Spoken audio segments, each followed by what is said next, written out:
Welcome to another episode of the MMA Lockcast. I'm your host, Manpreet, aka MMA Lock of the Night, and your boy on social media at MMALOTN. This week, we're going over UFC Las Vegas. Yes, it's UFC Las Vegas, not UFC Vegas, because this isn't taking place at the Apex. It's taking place at a different venue. So it is called UFC Las Vegas, and it is headlined by a big-time bantamweight matchup between Petr Yan and Merab Dvalishvili, not to mention a great heavyweight fight in the co-main event slot between Alexander Volkov and Alexander Romanov. A ton of other great fights on this card. Can't wait to break it down for you guys later on in this podcast. But first, let's quickly talk about UFC 285 and the predictions from that one.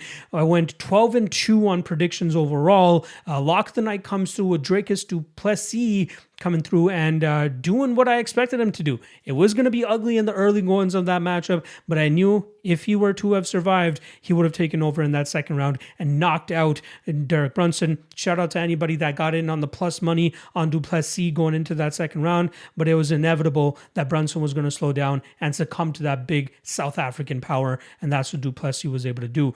Through UFC, Bellator, and all the regional breakdowns I've been doing in 2023, we pushed the Lock of the Night prediction record to 20-2 with Dricus du Plessis coming through this past weekend. Appreciate everybody that's been checking all that regional content out on the Patreon. Let's get quickly back to the 285 recap here. Dog of the night does end up shitting the bed here. Araujo, a very popular dog, ends up taking a loss, and that pushes our Dog of the Night prediction record to 12-10 for the year.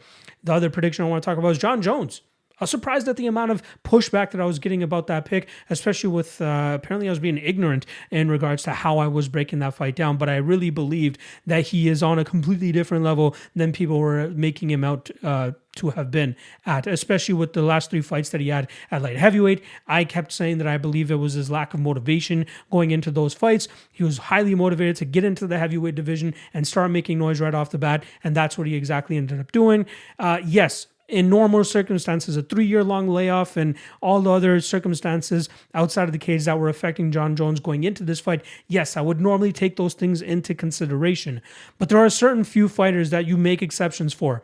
Tatiana Suarez the previous week, Jon Jones this week. The greatest fighters in their divisions. Those are the types of fighters that you just be like, but yeah, those are out of cage things. In cage, they are still as dominant as they've ever been, and that's what they showcased over the last couple weeks. So big win for Jon Jones, made it look easy as well. And look at this now. He's already minus 360 against Stipe Miocic. I'm looking forward to seeing whoever's going to be taking the plus money on that Miocic side. But Jon Jones should still be going out there and doing great things. Last thing I want to say, I got shit on for picking too many favorites on this past card. Newsflash.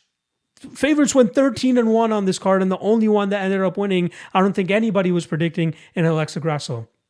Shout out to anybody that did pick Grasso, but sometimes you got to go with all favorites, and that's not my style. If you guys have been listening to me for a while, I try to look for those underdogs, and if I'm truly not 100% sold on them, I'm not going to make them my prediction. So don't look for that. I'm going off of matchups, and if they so happen to be the underdog, they so happen to be the underdog. I will let you know if they're live or not, even if I'm picking against them, but my predictions are my predictions, and I just don't pick underdogs for the sake of picking an underdog on a card because all I have is favorites. Just remember that. Also, quick shout out to everybody that's been checking out the Patreon, link in the description below. Great regional show this past week with Cage Warriors, PFL as well. I think combined between them, we went 9-1 on predictions. Also had a solid underdog as well in the main event of the PFL Challenger Series. This coming week, we got LFA 154, I believe that's the number, as well as PFL Challengers Week 7, both going to be breaking down on the Patreon. Again, link in the description below if you guys want to check that out. Bellator this week as well, but luckily for you guys, I'll be dropping a full card breakdown for that on the YouTube here, a full episode breaking down every single fight on that card. Bellator 292. I'm aiming for a Wednesday release. No promises, but I hope to get it out by no later than Thursday. But Wednesday is the target date for that podcast. So keep your eyes peeled for that, because I know you guys enjoy that. Not a lot of people doing PFL breakdowns, Bellator breakdowns, or full card breakdowns at least. That's what I want to continue to provide for you guys, and I appreciate all the love and support that you guys show on those podcasts whenever I drop them. All right, let's stop the jibber jabber, and we got a ton of fights to get through for this UFC Las Vegas card, so without further ado, let's get into them. Kicking things off in the welterweight division, we got 17-5 Carlston Harris going up against 17-3-1 Abubakar Nurmagomedov. Starting off on the Harris side, he's coming off a loss to a highly touted prospect, and I guess he's breaking through into the top 5 now, Shavkat Rakhmonov. He's coming off to a loss to him via knockout, but that snapped a 2-fight winning streak that Carlston had going into that fight. Carlston was a very highly touted prospect himself, even though he's 35 years old, 34 when he got into the UFC. But given his strength, his submission prowess, and his insane knockout power, a lot of people were kind of circling him as being that next guy up that a lot of people should be keeping their eyes on. Coming from Guyanese descent, he does train out of Brazil, but given that he is 35 years old, we need to consider the fact that he's probably closer to the tail end of his career. He throws with a lot of wild and reckless abandon, and usually that makes him dangerous against certain opponents, like he was against Impa Kasanganay, and even his submission game, like he was able to showcase against Christian Aguilera. He's very dangerous, and he has a ton of finishing threat and a lot of issues that people need to worry about when they're trying to close a distance and get their own offense off. But I do believe that this is one of those guys that will start to slow down if you can withstand that early barrage from him, withstand the sneaky choke game that he has and that reckless striking that he has, and overcome those finishing threats and eventually take over and have your way with him as well. But still a very dangerous opponent, big for this division. I think he still has a couple UFC victories left in him, but it depends on the level of competition he's going up against. Like I said, he's going up against Abubakar Nurmagomedov, who's currently riding a 2-fight winning streak after dropping his UFC debut to David Zawada by submission. He's now defeated Jared Gooden and Gadzi Omar Gadziev, but it's particularly the Gooden fight that had me more impressed with him than I originally expected I'd be, especially after that flub of a performance that he had against Zawada.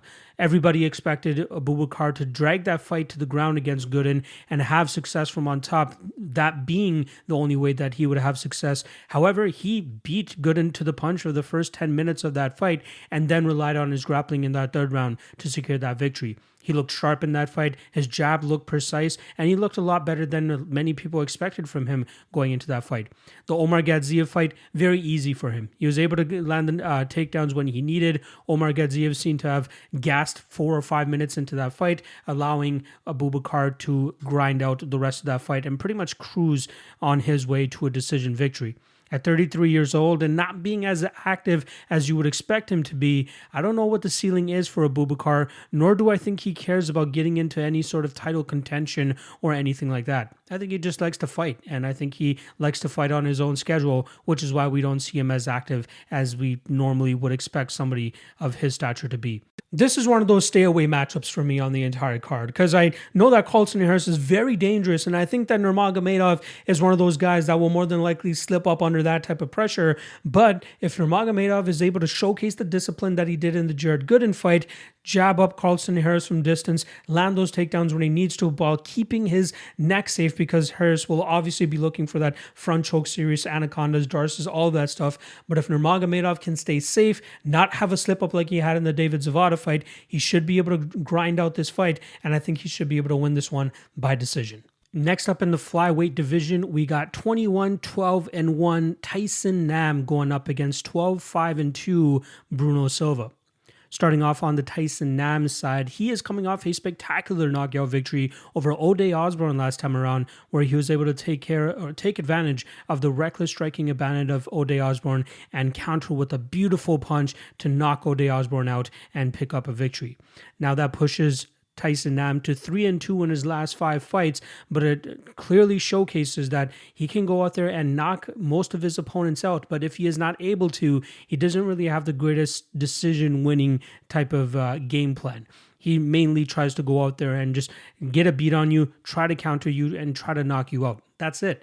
More often than not, you see all of his losses coming via decision because it's difficult for opponents to find him and hit him cleanly enough because they're worried about the counter that's coming back their way.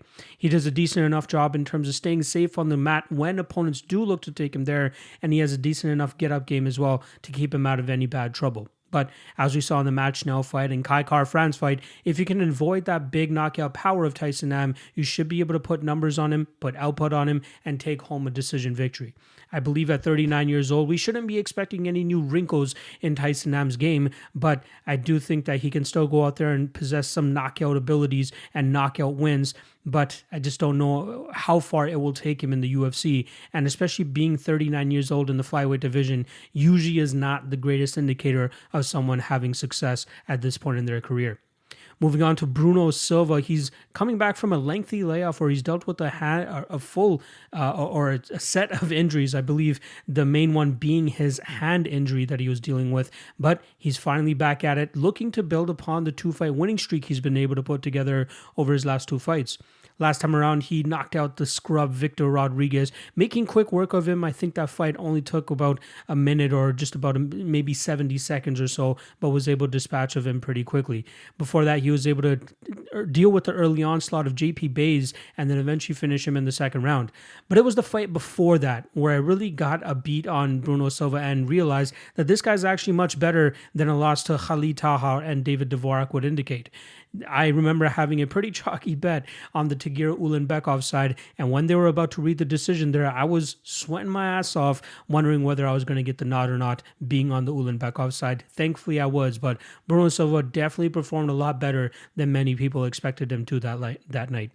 Obviously, training with the fight-ready guys, you've got to believe that he always comes in with the best game plan possible, and not to mention the best training possible, given the guys over there like Eddie Cha and Santino DeFranco, who do such a great job of preparing their opponents for high-level fights. A little bit of a layoff for Bruno Silva here, but I think he is well-tuned enough and well-prepared enough to avoid that big bomb that Tyson Nam normally catches his opponents with whenever he gets his hand raised. I do like the improvements that Silva has been making in his combination striking and his boxing, but I think his ability to drag this fight to the ground and eat up some time there to stay safe and stay away from that big power of Tyson Nam will allow him to get his hand raised in this matchup. I'm going to go Bruno Silva by decision. Just be careful of that Tyson Nam knockout power. Nam by KO is usually the best way to bet him, considering that's how he wins the majority of his fights at this level. I just don't see it coming to fruition this weekend. I'm going to go Bruno Bulldog Silva by decision. Next up in the bantamweight division, we got 22-6 Victor Henry going up against 23-8 Tony Gravely. Starting off on the Victor Henry side, who's coming off his first UFC loss to Rafael Assuncao last time around. He went in as a pretty big favorite that night, but could not get a beat on the counter-striking of Rafael Assuncao. The fight before that, Victor Henry had his way with high-level fighter Raoni Barcelos and pulled off a very big upset that night. I believe the recency bias mixed in with the fact that Rafael Assuncao was on a 4-fight losing streak going into his fight with Victor Henry. I think that's why Victor Henry was such a big favorite going into that fight. However, we see that he still does have some work to do in terms of his technical striking abilities, but with his knack for pushing the pace, usually being the one with the forward pressure and keeping the output high against his opponents, he's usually able to get his hand raised, as he showed in the Raoni Barcelos fight.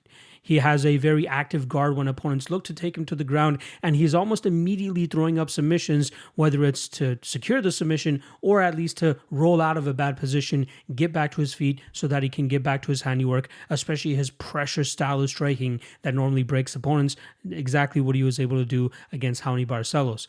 I'm a big fan of Victor Henry, and I kind of wrote him off going into that Raoni Barcelos fight, but he won a lot of respect from me that night. And even though he lost his next fight to Rafael Assuncao, I don't think that this guy was a one-time wonder or a one-hit wonder with that Raoni Barcelos fight. I think he is skilled, and even at 35, I still believe he has something to offer to this UFC bantamweight division.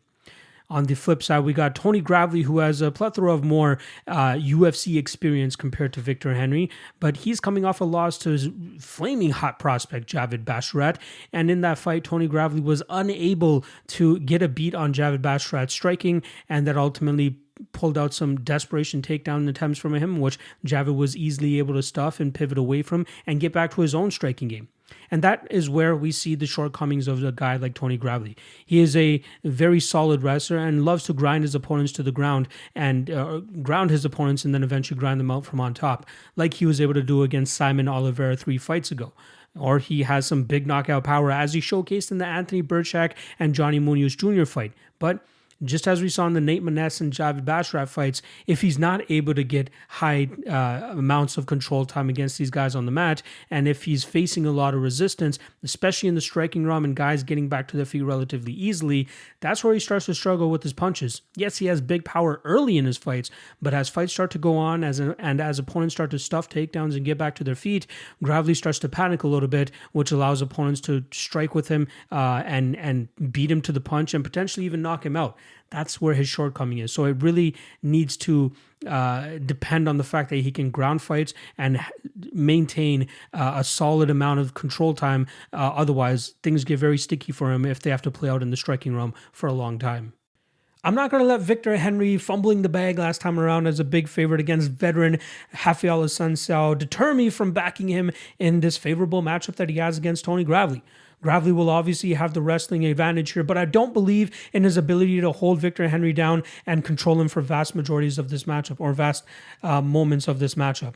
I think that Henry will be able to work back to his feet, and then his combination of forward pressure and output and striking and volume will start to break down Tony Gravely. And I wouldn't even be surprised if Henry pulls off a late finish in this matchup, but I am going to say that he wins this by decision just off of inevitable takedown defense, which will start to get better as the fight starts to go on. His ability to work back to his feet relatively quickly in the early goings of this matchup, and as long as he can avoid that big early power from Gravely on the feet, he should be able to stalk him and out-volume him and then break him with the output, just as he has done to Raoni Barcelos in the past. So official prediction here, Victor Henry by decision. Next up in the women's flyweight division, we got 14-8 Ariane Lipski going up against 11-5 JJ Aldrich. Starting off on the Lipski side, who is coming off a knockout loss to Priscilla Cachoeira in her last matchup, we're starting to see that the ceiling for her in the UFC is pretty low. She's 2 and 3 in her last 5 fights, with all 3 of those losses coming via finish. She lost to Antonina Shevchenko, Montana De La Rosa, and at the aforementioned Priscilla Cachoeira. But when you see her wins, you realize the level of competition she's able to defeat, and then the level of competition she starts to come short up against. She defeated Mandy Baum, who I'm not even entirely sure if she's still in the UFC or not, and even Luana Carolina, which was a very weird situation where she was able to get that knee bar position and torque on it and eventually get that submission. But if they were to run that fight back, I honestly wouldn't be surprised if Carolina was able to get her hand raised, considering the improvements that she's been able to make. Another fighter that Lipski was able to defeat, Isabella de Padua, not in the UFC anymore. We obviously know what level of competition she was at, and Lipski is far from that queen of violence moniker that she brought into the UFC, especially with how highly touted that she was. It's unfortunate because she was a fun fighter for the KSW promotion. That talent just has not been able to transfer here to the UFC, especially with a higher level of opponents that she's going up against. Yeah, she moved over to American Top Team a couple fights ago. That doesn't seem to be working that well for her, but I think she only has a couple more fights left at the UFC level before the UFC decides to give her pink slip. She's going up against UFC veteran JJ Aldrich, who's currently riding a 3-1 run over her last 4 fights, with her last loss coming to Erin Blanchfield, who is propped herself in a very solid position in the flyweight division based off of her win against Jessica Andrade a couple weeks ago. But JJ Aldrich is doing a phenomenal job in that fight. She utilized her footwork, her striking, and her combinations to keep Blanchfield on the outside and pull out desperation takedown attempts from her that she was able to easily telegraph, easily see, get out of the way of, and then eventually get back to her striking. It was a minor hiccup in her giving up her neck to Erin Blanchfield in a standing position where Blanchfield was able to latch onto it and take it on home with her.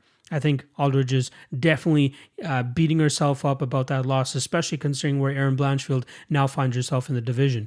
But I don't think that sets JJ Aldrich too far back. I think she's gained a plethora of experience over the last several years fighting at a high level, and even her last loss before the Blanchfield fight against Sabina Mazo, I thought she deserved to win that fight. She's a very difficult fighter to deal with when she is in her groove with her striking combinations and landing with the damage that she does. I think a lot of people were overlooking her because of her early UFC run, but I think she's very much cemented herself a spot on the UFC roster and really garnered the respect of a lot of people, especially considering that she's in a -200, -250 range in this specific matchup.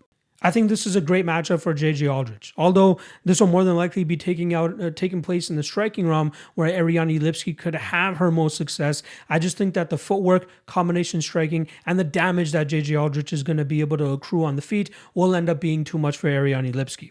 I wouldn't even count out the fact that JJ Aldrich will look to take this fight to the mat, where she might even be able to have more success. Lipski, I don't believe in her ability to pull off submissions off of her back. The one that she got against Carolina, that was just a very weird Hail Mary type of submission, and such a weird position that they found themselves in for Lipski to get that submission. I'd be surprised if Aldrich finds herself in a similar situation. I think a combination of Aldrich's output, footwork, and ability to stay safe at distance is going to overwhelm Lipski here, and I think Aldrich boxes her way to a decision victory. Moving back down to the men's bantamweight division, we got Mario Bautista coming in with an 11-2 record. He goes up against the Argentinian Guido Cannetti, who comes in with a 10-6 record. Starting off on the Mario Bautista side, he's riding a 3-fight winning streak, which could easily be a little bit longer than that if he had not fallen victim to Trevin Jones via knockout in the second round of their fight, especially considering how much success Bautista was having in the early goings of that matchup.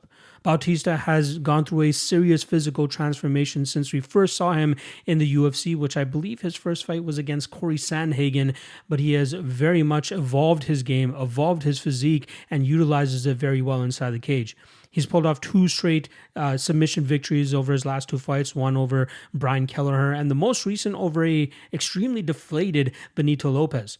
I gotta say, I did not enjoy watching that fight, even though I had a lot riding on Bautista inside the distance that night. I just think that Benito Lopez came in there for a paycheck. He hadn't fought for a very long time, and you could see that he was not in the physical condition we were normally able to see him in when he was a little bit more active a couple years ago. But Bautista took full advantage of that, showed no type of hesitancy in terms of taking advantage of a fighter like that, and he was able to get Benito out of there relatively easily.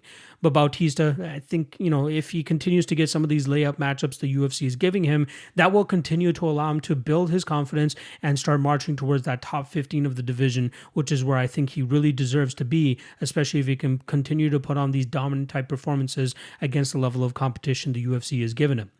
Speaking of the level of competition the UFC has given him, they're throwing him 43-year-old Guido Cannetti, who, 43 years old at bantamweight is not the best. We were just talking about a 39-year-old flyweight in Tyson Nam earlier on this card. And, the late 30s, early 40-year-olds are much better off in the light heavyweight and heavyweight division. They don't need to rely as much on their quick reflexes or the legit skill required to fight at these lower weight classes. But luckily for Guido Cannetti, the UFC has given him some solid matchups over his last 2 fights in Chris Moutinho and Randy Costa, who is able to dispose of relatively easily. Both those guys, I believe, were favorites going into those fights against Guido, but Guido's veteran savvy, his durability, and his finishing prowess was able to shine through in those fights, eventually putting both of those opponents away. But when we see him go up against guys like Marlon Vera, Dana Batkaril, or even Manan Martinez, you see that he just doesn't have what it takes to hang with the even average level of UFC talent in the bantamweight division. I am surprised that they're giving him this matchup this weekend, but he's on a 2-fight winning streak, and I don't think he has much time to waste, so why not make some noise while you're still with the UFC, and this is an opportunity for him to do so if he can break through and get his hand raised this weekend. I'm surprised that, 1, Mario Bautista even accepted this fight, but 2, that the UFC decided to throw Cannetti Mario Bautista's way. Bautista should be getting steps up in competition, but he is taking on a guy with a 2-fight winning streak, so it's going to be on Bautista to show Guido Cannetti the door, especially with Guido being a 43-year-old bantamweight at this point in time. Bautista is looking career best, and I'm expecting him to go out there and get another win, especially by finish. I think it looks dominant as well, and I think it happens within 10 minutes of this fight. So give me violence. Give me Bautista by violence. Bautista by, I don't even know, submission or knockout. One of those will come to fruition. I'm going to lean submission, but I'll probably lean more so on the inside the distance just to be on the safe side.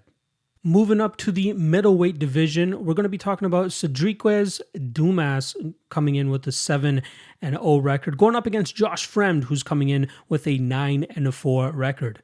Let's start off on the Dumas side, who's coming off a spectacular win on the Contender Series, where he was able to earn his UFC contract with a nasty guillotine choke win over Martiez Penaz.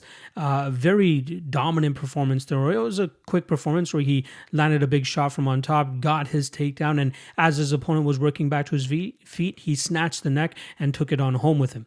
That's what Dumas likes to do. He likes to drag opponents to the ground and utilize his jiu-jitsu where he finds that he is able to have most of his success. In terms of his striking prowess, he mainly just throws a lot of kicks to stay active, all in hopes of eventually closing that distance and dragging fights to the ground. He doesn't really train out of a high-level gym by any sorts, but at this level and at the type of focus that he's getting from his coaches, it's working out for him. But I think it's just going to be a matter of time before he decides that he needs to join one of these bigger camps, one of these more highly touted coaches in the UFC, so that he can take it to the next level. But at 27 years old, the kid looks like he has a ton of potential. At 6'2" with a 79-inch reach, I think he has a very good frame for this middleweight division, and I'm looking forward to seeing if he can continue to bring his grappling prowess to this middleweight division and continue to keep that flawless record intact. Opposing him is going to be Josh Fremd this weekend, a product of Factory X over there in Colorado. One of the pupils of one of my favorite coaches in the game, Mark Montoya. Josh Fremd hoping to pick up his first ever UFC win after going 0-2 in his first two fights. He lost a decision to Anthony Hernandez, and that was a tough fight for him, even if he didn't take that fight on short notice. And then the Tresean Gore fight, he was dealing with Tresean's grapple-heavy approach early pretty well. It looked like he was starting to take over a little bit at the beginning or the ending of that first round, but in that second round, gave up his neck in a very bad position for Tresean Gore, and Gore took it home in one of the nastiest guillotine chokes I think anybody has ever seen, putting Josh Fremd out cold that night. Fremd is a decent all-around fighter with some decent striking, and he has a good gas tank as well, considering that he trains in Colorado, but I just don't know if his skill set has what it takes to compete at the UFC level. Given the opponent that he's going to be facing this weekend, this will be the ultimate barometer for him to find out whether he deserves to be in the UFC or not. Again, Dumas could end up being a very highly touted prospect if he's able to pick up a big win here, but Josh Fremd should be beating these types of opponents at this point in his career to showcase that he still deserves to be on the big stage. I have question marks about this fight, especially with Dumas fighting higher levels of competition. Is Fremd a super high-level competitor? Probably not, but still higher level than what Dumas has been facing in the past. However, I don't believe in Fremd's abilities, and I do think at a certain point he's going to end up getting his neck snatched up again here, and I think Dumas will be able to take home that submission victory. Not a whole lot of confidence. I hope we see this fight trickle into the second and third rounds so we can see a little bit more from Dumas, but I do think he is the side here. I'm not so hot on playing him as a favorite in his debut, considering the lack of competition he's been fighting in the past and some question marks I still have about him, but I think he gets his hand raised in the spot. I'm going to go Dumas via decision. Via submission. Heading back to the bantamweight division, we got 27-9 Rafael Assuncao going up against 12-6 Davy Grant. Starting off on the Rafael Assuncao side, he's coming off a win which snapped a career-worst 4-fight losing streak last time around. He defeated Victor Henry by decision. Victor obviously fighting earlier on in this card as well. And Assuncao showcased some of his best work that night, showcasing his counter-striking and combination striking, which was landing on the Victor Henry side of things, with Victor constantly trying to close the distance, but getting met with offense pretty much every single time. Assuncao was able to land a couple takedowns in that matchup as well, but was unable to get large amounts of control time that night. But we know what he is best at, and he showcased it throughout his career. It's that precision combination striking, especially when opponents want to close that distance and exchange in the pocket with him. It's crazy that he's still in the UFC at 40 years old, especially after that 4-fight losing streak that he was on, but apparently the UFC likes him enough to keep him around still and possibly see him through until he decides to lay his gloves down in the cage. I don't know if it'll be this weekend, but I expect within the next 3 or 4 fights, Assuncao will decide to hang it up, especially realizing that he won't be able to continue to compete at this high level, especially at 40 years old. In his losses against Ricky Simon, Cody Garbrandt, and even Marlon Moraes, it seemed to be the durability that was the bane of the existence for Rafael Assuncao, and I think that's what a lot of people are going to be worried about in his upcoming fights. It doesn't seem like he can really take a shot on the chin from power punchers as easily as he used to, and that will ultimately be the downfall of his career if he continues to go out there and try to compete at this level. He's a solid fighter, great technical fighter, and more than likely will always be the better technical fighter going into these fights. But it's at a certain point that he's going to start meeting these younger, faster, and more powerful strikers, which will eventually end his night, not allowing him to showcase his technical striking prowess. Still very high-level competitor, and a guy that should not be easily overlooked, especially with him being the underdog this weekend. He's going up against Davy Grant, who's coming off a knockout victory over Louis Smolka last time around, and that snapped a 2-fight losing streak for Davy Grant, although they were against high-level competitors in Marlon Vera and Adrian Yanez, showcasing that he can go to decision against guys that are probably technically better than him in the striking realm. But we saw in the Martin Day and Jonathan Martinez fights and even the Louis Smolka fight that Davy Grant can still go out there and crack with the best of them and possibly even put them out. In the Martinez fight, he got hurt himself a couple times, but was able to find the knockout victory in the second round himself. In the Martin Day fight, another kind of closely competitive fight, Day obviously being the more technical striker that night, Davy Grant was able to showcase his power and still put those guys away. He will more than likely always be at a technical disadvantage, but the way that he strikes from distance, utilizes his kicks, and tries to just maintain his distance and keep his opponents at bay until they decide to close the distance so that he can uncork those big bombs that he has, he does a decent enough job in implementing that against a certain level of opponent. We obviously saw that his ceiling will likely be against guys like Adrian Yanez and Marlon Vera, but this fight this weekend against Rafael Assuncao will be a good indicator of seeing how far Davy Grant can continue to take these things or this fight and his career in the UFC at the spry age of 37 years old. This one I've been going back and forth about over the last couple of days. I see the technical advantages that Assuncao has, but I really don't think that his chin is going to be able to take as much damage as Davy Grant will be looking to dish out in this matchup. Victor Henry got off a lot of damage on Assuncao and didn't really hurt him to the point that he was almost close to finishing him, but I don't think that Henry was looking for power when he was hitting Assuncao. I think he was more so looking to just touch, get the volume, get some damage off, but not expend too much energy where he'll end up gassing himself out against a much better technical fighter. Davy Grant is going to throw the kitchen sink at you, and I think one of those shots is going to be the night ender for Assuncao here. Close fight. I can understand the underdog love that Assuncao will likely be getting this week. However, I think that one of those big shots from Davy Grant are going to get through within the first 12 minutes of this fight, and I think that will likely be the end of the night for Rafael Assuncao. So, final prediction, I'm going to go Davy Grant by knockout, but I'm not liking this price tag on him around that minus 160 range. Moving up to our first of two heavyweight fights on the card, we got 7-1 Carl Williams taking on 8-2-1 Lucas Brzeski. Starting off on the Carl Williams side, he earned his contract to the UFC with a dominating victory over Jimmy Lawson on the Contender Series last season. Jimmy Lawson came into that fight as a minus 240 favorite given his Penn State high-level collegiate wrestling background. Carl Williams just said, "Cool story, bro. Check this wrestling out." And Carl Williams was able to drown him, winning that fight via decision. Very happy to cash that plus 200 underdog that night, and was surprised at the amount of people that were disrespecting Carl Williams going into that fight just because Jimmy Lawson has that wrestling background. But Jimmy Lawson, we saw him defeat a bunch of his opponents within 30 seconds or less, and even in fights that went a little bit longer than that first round, that's where you see his skills start to diminish, and that's why I believe Carl Williams was the side that night. Carl has a solid amount of experience under his belt with 8 professional fights, a couple of them coming under the PFL banner as well. But he is one of those fighters that loves utilizing his wrestling, his grappling, and his control time to keep his opponents on the mat and just grind them out, getting large amounts of control time and getting his hand raised by decision. He has some decent striking as well, and he looks to implement it when he feels he has a solid striking advantage over his opponents, like he did against Simon Marini 2 fights ago. But he does a good job of closing the distance with his striking, getting his paws on his opponents and dragging them to the mat and just doing it over and over and over again because he has a very good gas tank and is able to keep it up for 15 minutes if that's how he needs to win his fights.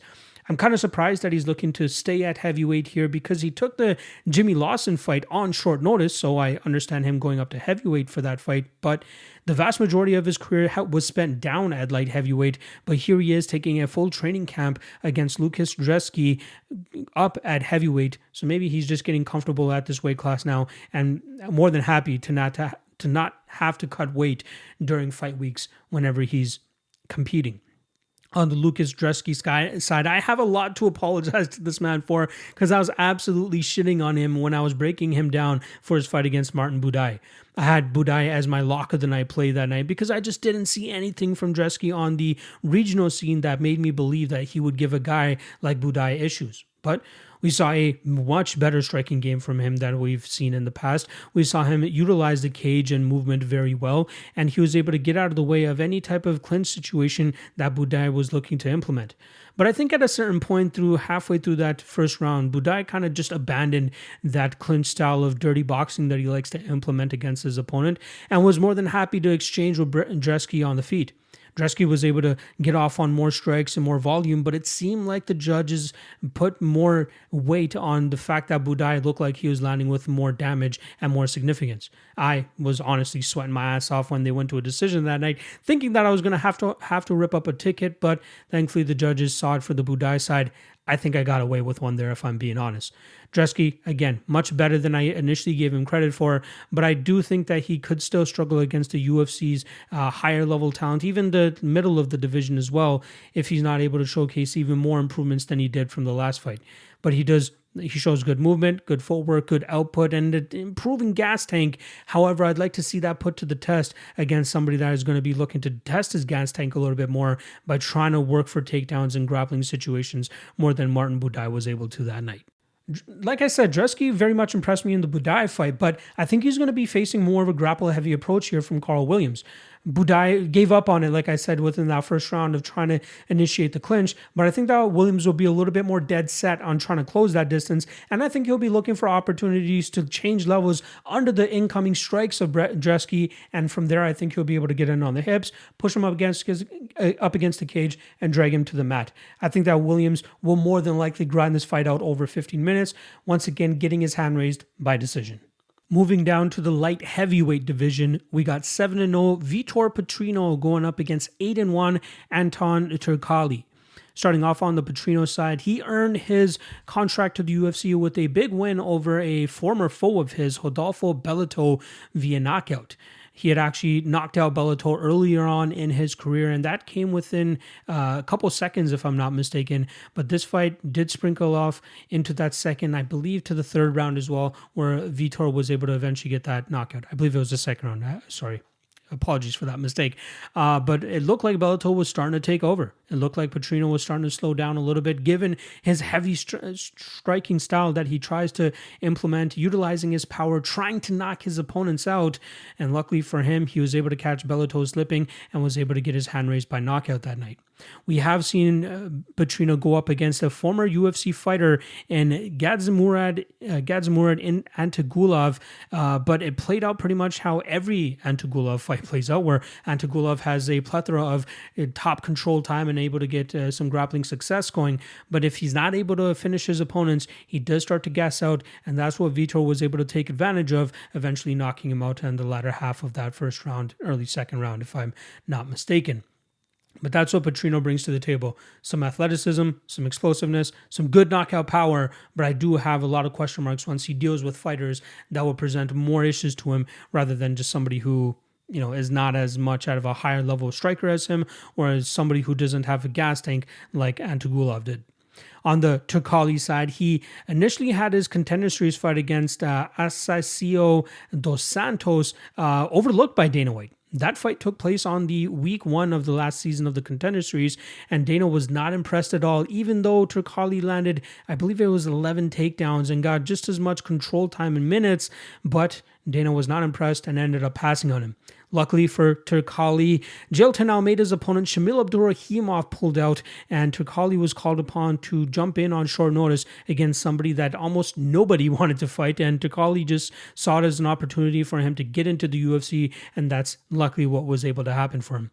Now, with a full training camp and fighting back down at light heavyweight where he is most comfortable, I'm looking for Turkalj to possibly get back onto the winning ways given his grapple heavy style that he usually implements. He's very hard to deal with when he gets that top position, has some good ground and pound, and has a sneaky submission game if he needs it, but it's clear that he does his best work when he is able to drag opponents to the mat. His striking still needs a lot of work in my opinion, but I think he can get rid of a lot of the lower level of the light heavyweight division in the UFC just with his grappling and his wrestling alone. I don't know how long the plus money is going to hold here on Anton Turkalj, but I think that this is a great opportunity for him to go out there and right the wrong of his last fight.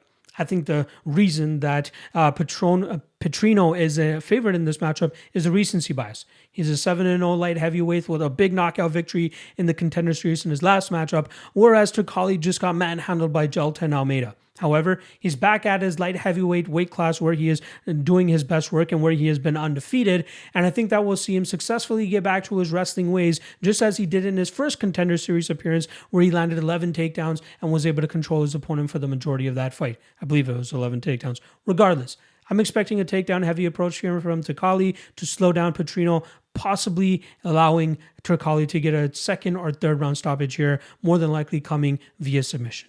Heading back down to our fourth of 5 bantamweight bouts on this card, we got 17-2 Saeed Nurmagomedov going up against 17-4 Jonathan Martinez. Starting off on the Saeed Nurmagomedov side, he's running a 4-fight winning streak, most recently choking out Saeed Yokup Romanov in his last matchup. That was a fight where Romanov tried using his grapple-heavy approach to ground Saeed time and time again, and he was successful for the majority of this fight, but it started to tire him out, and it ultimately left his neck out there to get snatched up by Saeed, and Saeed was able to latch onto that power guillotine choke that he loves to throw on his opponents, and was able to get the submission that night, just as he did against Cody Stamann a couple fights prior. But we've seen that Saeed, if he's not able to get finishes, he has a lot of close fights against some of these opponents that probably shouldn't, considering the amount of respect that Nurmagomedov normally gets. Douglas Silva de Andrade was able to earn 2 rounds on 2 different judges' scorecards. One judge gave him the second round, one judge gave him the third round. You know, on another night, maybe a different judge sees at least both of those rounds for him at the same time and gives him those scorecards. That is fully on display throughout Nurmagomedov's career, even in his UFC debut against Jared Scoggins, or Justin Scoggins. I can't recall which one it was. One of the brothers, but it was the Scoggins brother that was in the UFC, where Scoggins, a lot of people felt he got robbed that night.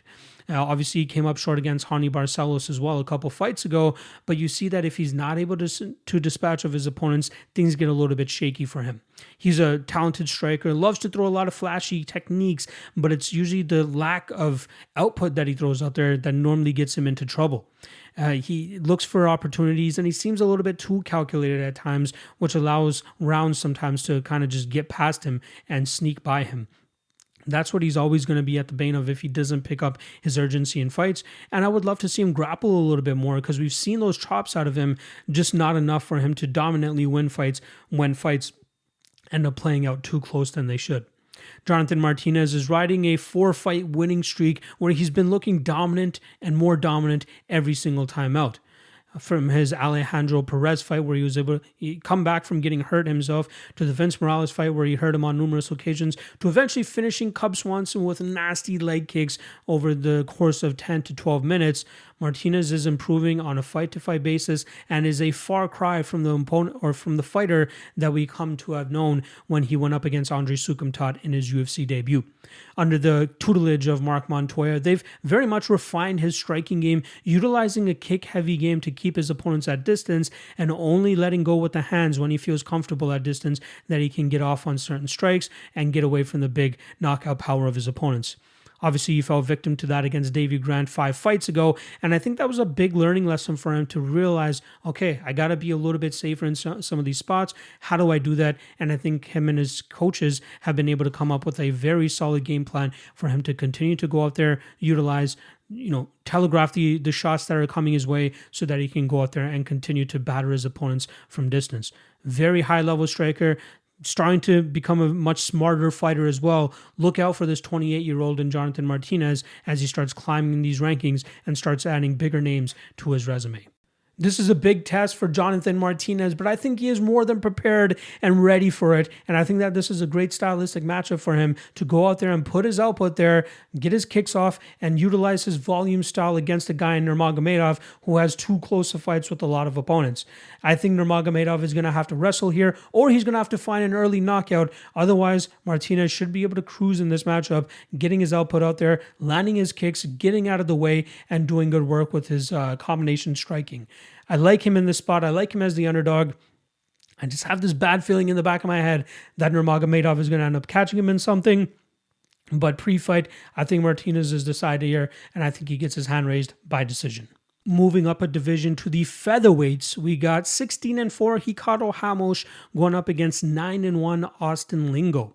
Starting off on the Ramos side, he's coming off a beautiful spinning back elbow knockout victory over Danny Chavez, where he showcased his flashy striking and reminded us of what we initially thought his potential was when he first came into the UFC.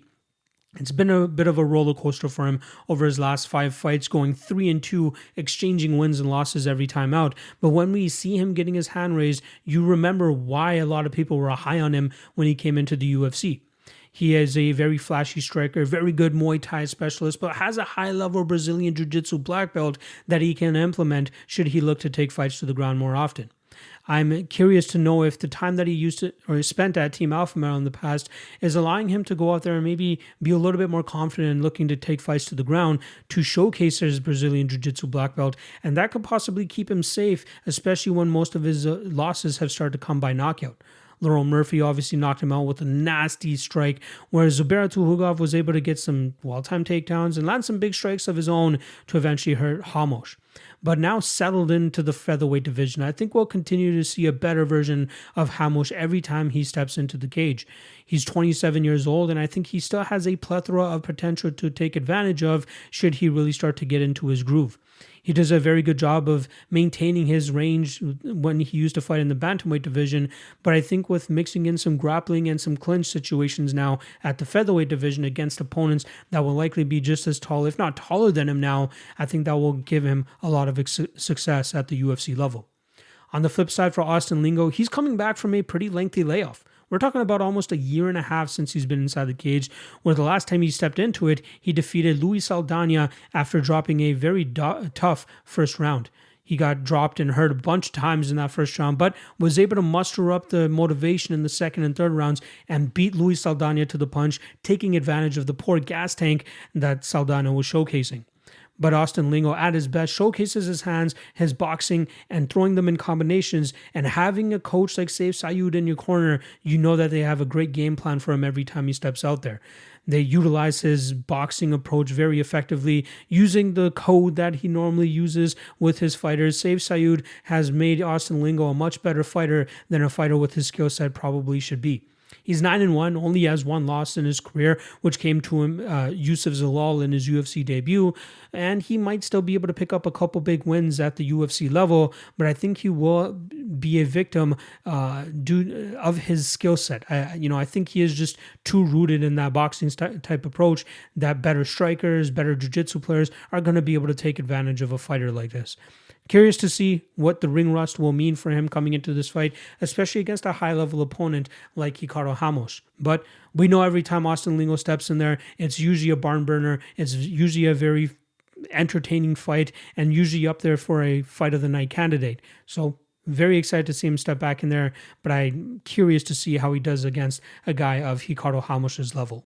This is a very tough matchup for Austin Lingo to come back to, and I think that Ramos has probably the most or more advantages in this matchup than Lingo.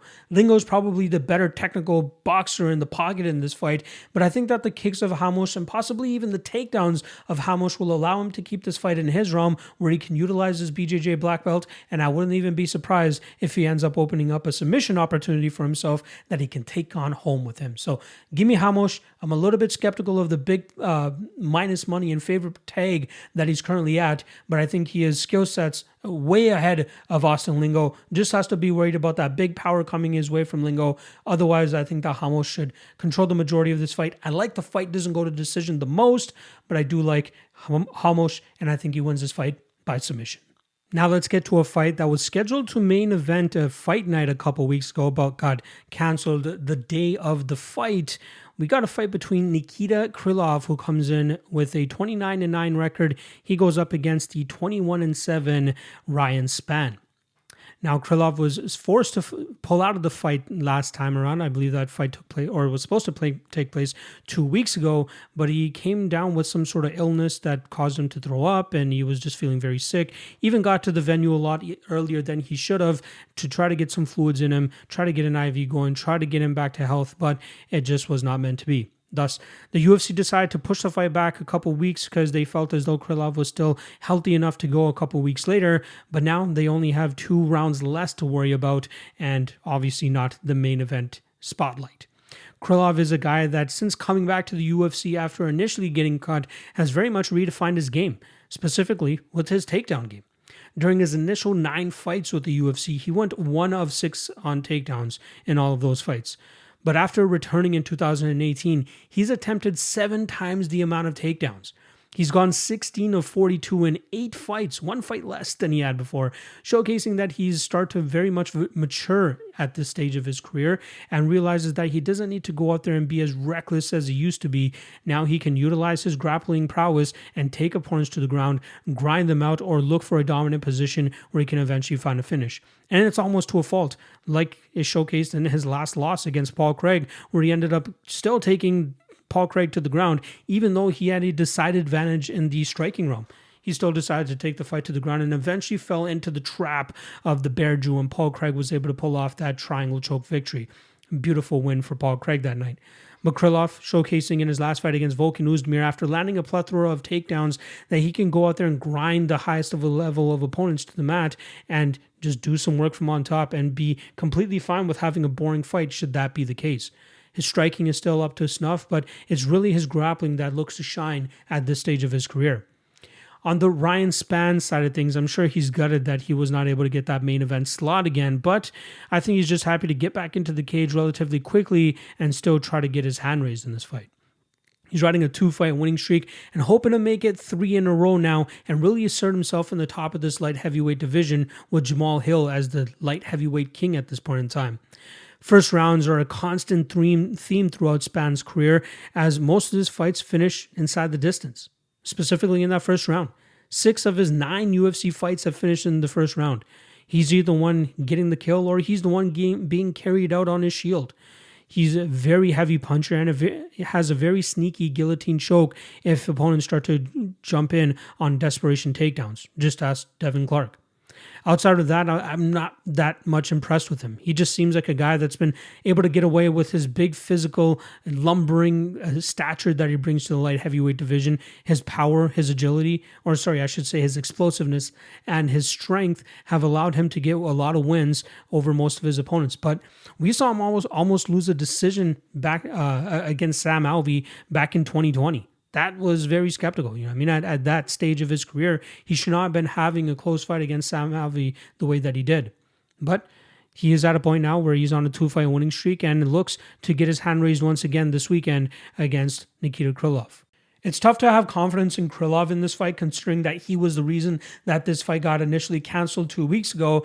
But if he feels comfortable enough in terms of taking this 2 weeks afterwards, I gotta believe that he feels healthy enough to go out there and implement his game plan. And his game plan, more than likely, drag this fight to the ground. And as long as he can keep his neck safe in those instances where Spann is going to be looking to choke him out, he should be able to get this fight to the ground. He should be able to do good work from on top. And I think he'll eventually be able to open up either a submission opportunity or a TKO opportunity opportunity for himself in the latter stages of the second round or early portions of the third round. Give me Krylov inside the distance, let's say by submission, but that early threat from Ryan Spann is going to be a lot, which will likely keep me off of this fight completely, but I still think that Krylov wins this fight, and I think it happens inside the distance. Time for the co-main event of the evening, which takes place in the heavyweight division, where we got 35-10 Alexander Volkov going up against 16-1 Alexander Romanov. Starting off on the Volkov side, he's coming off a victory over Jairzinho Rozenstruik back in June, where he was able to knock out Rozenstruik in that first round.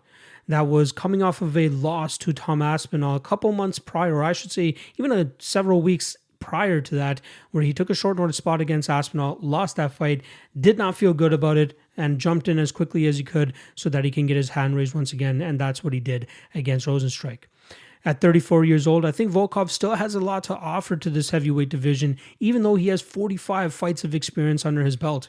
He's a nasty Muay Thai practitioner who has big kicks and striking from distance, and he has normally showed off a very good takedown defense game against certain opponents. But when guys really want to get him to the ground, like a Tom Aspinall and Curtis Blades were able to, there's not much that he can do about it.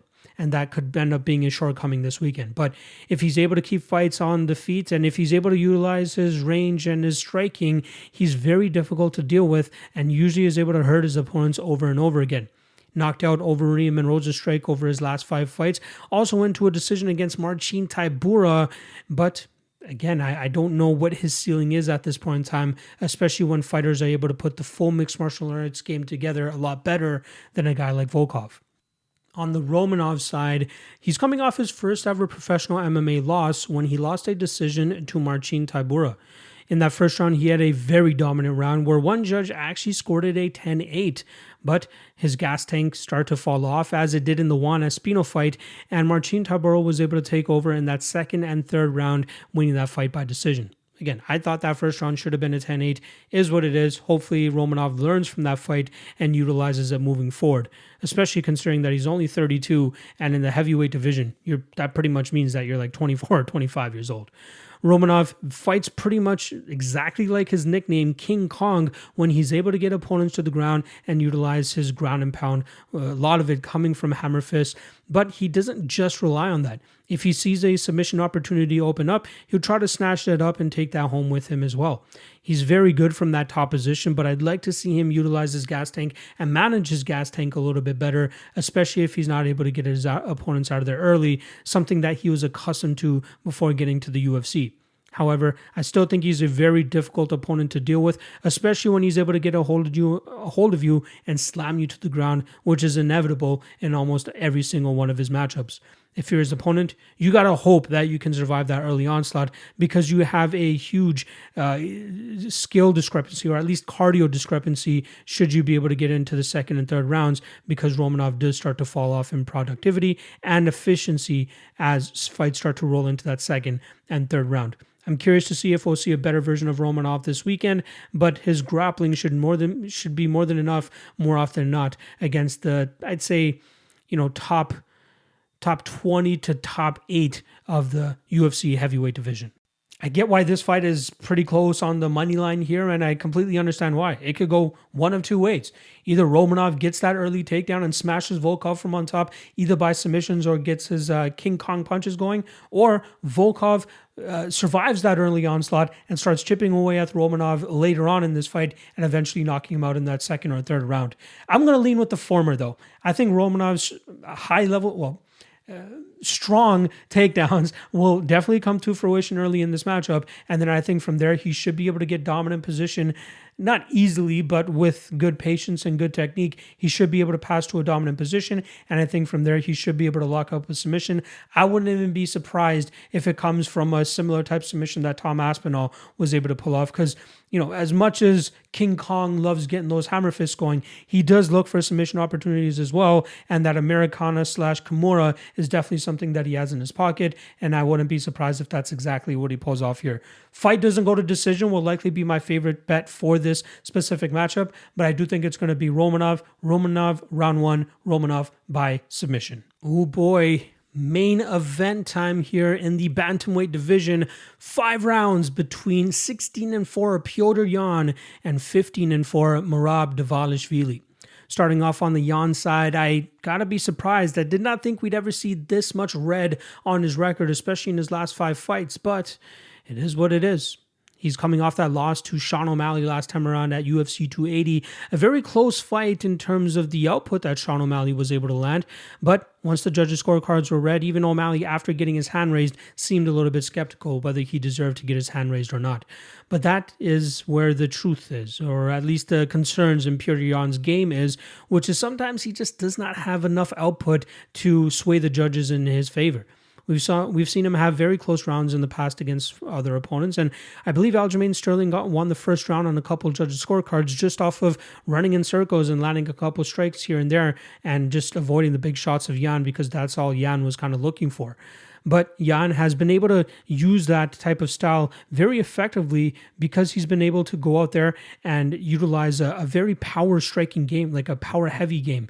What I mean by that is like he waits for, he has like a calculated and methodical approach of waiting for his opponents to throw that so that he can counter effectively and land the bigger and more significant strikes. He's been able to hurt opponents, and it was the Jimmy Rivera fight that really, kind of opened my eyes to Petr Yan in regards to, it looked like for the first 2 rounds, he was losing the first 4 to 4.5 minutes of both of those rounds, but was able to land knockdowns at the end of it, which was able to sway the judges back into his favor. But hopefully over the last run that he's been on, he's able to learn a couple things. Because I think if he is able to open up a little bit more and showcase his striking and try to put more damage on his opponents, he will be an even harder threat for a lot of opponents to deal with. And he's only 30 years old. He's a very deadly Muay Thai striker, and his grappling and wrestling is very high level as well. Obviously, Aljamain Sterling's jiu-jitsu was too much for him, but I don't expect him to deal with anybody with as high-level jiu-jitsu as Aljamain Sterling in the top 5 of this division. Petr Yan, if he wants to keep fights on the feet, he will more than likely be able to keep fights on the feet, again, as long as they're not like the human Jansport Aljamain Sterling. But Yan, good defensive wrestling, good offensive wrestling as well. Does a great job of landing good damage from on top when he's able to get his opponents to the ground. But let's not forget that he does his best work when he's able to strike with you, get you in the pocket to exchange with him, and land his big and devastating power. On the flip side, for Merab Dvalishvili, he gets his first taste of a main event slot here against Petr Yan, and he's riding a very solid winning streak as well. Last time around, he defeated the legend Jose Aldo, where he was able to control him for a very large period of time. I believe it was 5 minutes of control time that he was able to accrue against Jose Aldo, but he went 0 of 16 on takedowns that night. He just utilized far superior output, more takedowns or more takedown attempts, and it just looked like he was more controlled or controlling that fight more often because Aldo seemed a little bit just muzzled. He just didn't seem like he was comfortable throwing in fear of getting taken down by Merab. And it was very impressive that Aldo was able to shuck off 16 takedown attempts, but he just couldn't get any of his own offense off. Dvalishvili, the machine nickname is more than apropos for this guy. He's completed 64 takedowns on 155 attempts in 10 UFC fights. That's how this guy fights. His striking still needs a little bit of work in my opinion, but he's using his constant movement, constant side-to-side movement and crashing the pocket where he's able to stay safe and then get on the hips of his opponents and drag these guys to the ground. The reason he's able to secure 64 takedowns in 10 fights is because his opponents are able to work back to the feet relatively easily. His control time is not the greatest, or at least his control from on top is not the greatest, which is why opponents have been able to work to the feet. But that's where he's able to kind of shut down the rest of their game because they're just scared of the inevitable takedown that's coming back their way. But we've seen some opponents take advantage of the striking deficiencies in Dvalishvili's games, and even though it hasn't ended up with them getting their hand raised, you do see those flaws that higher level opponents will eventually be able to take advantage of. And that's where my concerns for Dvalishvili are with. Yes, he has a great style of winning fights, especially winning decisions, considering how high output and how much activity he brings to the table. But it's going to be the more technical opponents that are able to keep it on the feet and utilize the striking and take advantage of his striking shortcomings where Dvalishvili will start to meet tough times and meet resistance and may even end up losing some fights. But credit to him for making it to this point in his career. Credit to being one of the best fighters to implement this type of style, because it's very hard to do so, especially doing it for a full 15 minutes and not looking like you're slowing down even a bit. I like Dvalishvili, but his time might be coming to a close, especially with him now starting to fight the top 3 of the division. I am very excited for this matchup, not so much so that like it's Petr Yan fighting, but more so that we might finally see Merab Dvalishvili exposed, right? I came up on the short end when I picked Jose Aldo against him last time, and although my prediction of Jose Aldo not succumbing to one takedown came to fruition, it just seemed like he was muzzled with the fact that he knew that he would eventually get taken down if he were to start opening him up with the strikes, which rendered him pretty much useless because he wasn't able to get off on his game at all. Petr Yan, on the other hand, I think he will successfully be able to stop the takedowns. I think he might get taken down 1 or 2 times, but I believe in his ability to work back to his feet, coupled with the fact that Dvalishvili is just not that great of a control artist, especially when he's able to get that top position.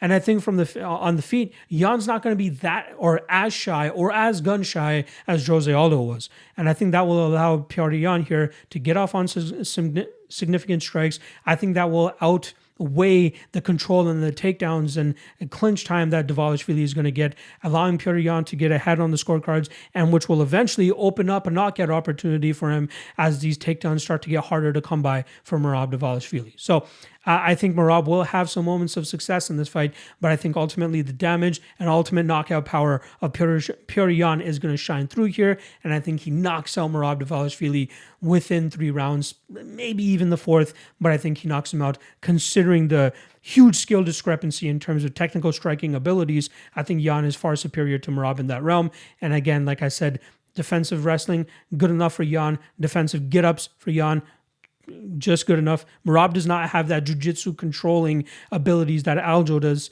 and I don't think that's going to come into play here, which will allow Yan to keep this fight in the stand-up realm where he'll have the majority of success and eventually find that knockout on Merab. I also look for a lot of leg kicks here from Yan, specifically to that calf, which should slow down the explosivity and the takedown success of Merab and allow Yan to start letting loose with his hands, which will allow him to get that knockout. Petr Yan, let's call it round 3 knockout. There you guys go. Full card breakdown for UFC Las Vegas. If you guys enjoyed the breakdowns, hit that like and subscribe below if you haven't already. Like I said at the top of the show, Bellator 292 breakdowns coming out, aiming for Wednesday, latest Thursday, but Wednesday is my target date to release it for you guys. So keep your eyes peeled for that. And then also PFL Challenger Series Week 7 and LFA 154 full card breakdowns exclusively on the Patreon, link in the description below. Appreciate all the love, appreciate all the support. You guys are the fucking best, and I mean that from the bottom of my heart. Let's get to another UFC card here, and then that teases us up for the big UFC 286 card, which goes down the following weekend in London, headlined by the trilogy match between Kamaru Usman and Leon Edwards. Can't wait to break it all down for you guys. You guys are awesome, like I said. See you guys again throughout the week for the Lucky Trinity and the 3 best prop bets, and obviously the Bellator 292 breakdowns. Peace!